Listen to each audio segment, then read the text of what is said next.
Tom from PC Gamer here at the AMD booth at PAX South with James from Surprise Attack. How you doing, James? Good, man. How are you? Good, good. So I want to talk about Western Press, which is a game you guys are showing at PAX South.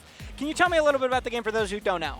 Yeah, so it's a Western-themed dueling game with quick-time events. So basically, Wild West, there's a lot of duels that were happening that would decide things.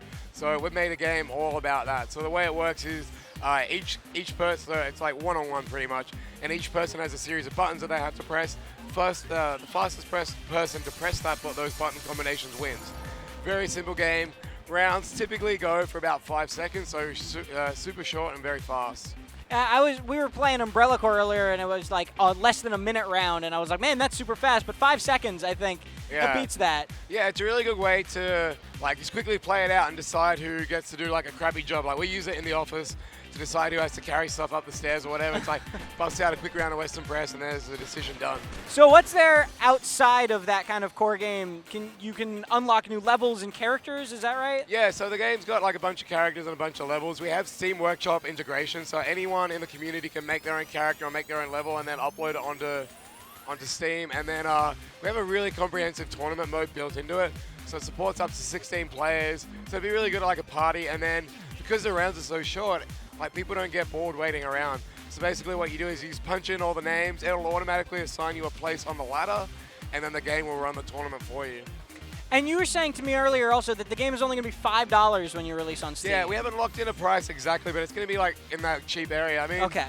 The thing is, like, it's a good game, and that's the price that we feel is appropriate for it. Like, it's not a huge game, but that $5 is around that sweet point of what we're thinking right now. Cool, cool. And it's nice to see you were also mentioning, I like the idea of like you know what the game is, right? And it adding on top of that would just be kind of filler, right? Yeah, sure. I mean, indie games, the pricing around indie games is a really interesting one, and you don't do yourself any favors by trying to outprice what something is. So yeah, we feel that's a good price point. Let's talk about like local multiplayer kind of party games in general, because they've been on a huge surge lately. And you guys at Surprise Attack, you have a few of them. You have Screen Sheet as well, and yeah, we have Screen Sheet, Super Mutant Alien Assault, Dungeon League, and Western Press. Like it's not our thing, but we definitely have a lot of like couch co-op games on our radar right now. What do you think why is there this rise in these games? Why there's a lot more too at PAX South. What do you think makes them so popular right now? I think like if you look at indie games as a whole, that goes through trends. I mean, like